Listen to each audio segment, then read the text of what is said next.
최근 SNS에 일본의 리즈 시절이라고 화제가 되었던 이 사진 본 적 있으신가요? 전세계 기업 순위에 온통 일본의 기업이 가득한데요. 근데 이 회사들 지금 다 어디로 갔나요? 소니의 워크맨, 파나소닉의 TV, 도시바의 컴퓨터. 1980년대 세계에서 최고라고 불리던 기업과 그 제품들입니다. 특히 워크맨의 히트는 엄청나서 당시엔 작은 음향기기면 전부 워크맨이라고 고유명사처럼 부를 정도였죠. 전 세계적으로 가전제품은 곧 일본 제품이었고 전문가들은 이러다간 일본의 경제가 미국을 추월할 것이라고 전망하기도 했습니다. 그런데 지금은 어떤가요? 파나소닉 TV는 OLED TV에서 밀린 지 오래고 반도체 시장 역시 삼성과 대만의 TSMC가 앞장서고 있습니다.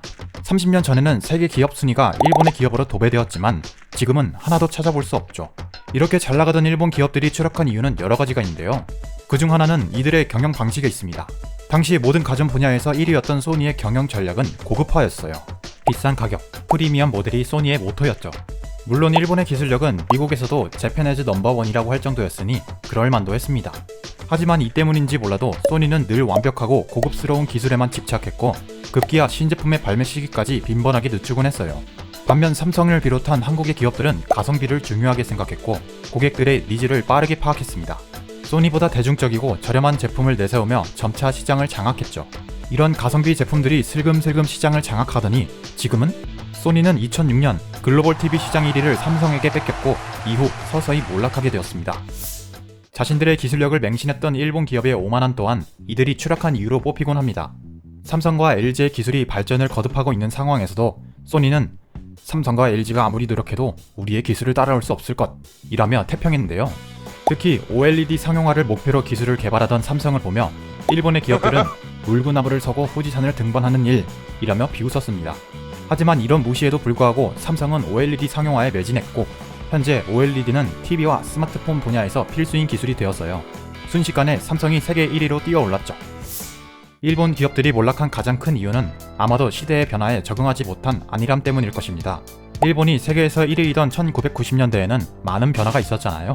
대형 컴퓨터를 대신할 퍼스널 컴퓨터가 등장하고 인터넷이 세계적으로 보급되었죠. PC의 등장으로 컴퓨터 시장이 바뀌고 D램 시장도 바뀌고 있었지만 일본 기업들은 이 변화를 따라가지 못했습니다. 여전히 대형 컴퓨터에 들어가는 D램을 개발하고 이를 PC용 램으로 팔려고 했어요. 반면 컴퓨터 시장의 변화를 재빠르게 파악한 삼성과 다른 회사들은 PC용 램을 개발하기 시작했고 반도체 시장은 일본 대신 삼성과 대만의 TSMC가 장악합니다. 인터넷의 등장 역시 여러 산업을 바꿨습니다. TV 중심의 시대에서 모바일 네트워크 중심의 사회로 변한 거죠. 이미 이때부터 TV 방송은 인터넷 미디어로 서서히 변하고 있었지만 파나소닉과 샤프는 여전히 TV 기술에 투자했습니다. 시대의 변화를 보지 못하고 여전히 기술력만 좋으면 비싼 TV가 계속 팔릴 것이라 생각한 거죠. 결과는 파나소닉과 샤프 역시 몰락을 면치 못하게 됩니다. 시대를 풍미하던 일본의 기업들이 몰락한 이유 어떠셨나요? 부자는 망해도 3년은 간다고 하던데 일본의 기업을 보면 꼭 그런 것 같지만은 않습니다. 자신의 능력에 대한 오만함으로 시대가 변화하는 흐름을 따라잡지 못한다면 아무리 부자라도 금세 망하기 마련. 실제로 일본 내에서도 자급의 기업이 몰락한 이유를 이런 안일함 때문이라고 분석합니다. 지금 이 순간에도 시장은 빠르게 변화하고 여전히 새로운 기술로의 전환이 일어나고 있습니다. 쉴 새 없이 달라지는 세상의 흐름에 적응하지 못한다면 지금 1위를 차지하고 있는 우리 기업들도 언제 떨어질지 몰라요. 변화를 늘 유심히 관찰하는 것, 아무리 강조해도 지나치지 않은 것 같습니다. 오늘 가져온 정보 유익하셨나요? 오늘의 영상이 재밌으셨다면 구독, 좋아요, 알림 설정 부탁드리겠습니다. 그럼 저는 또 다른 재미난 주제를 찾아 다시 돌아올게요. 그럼 다음에 또 보엉!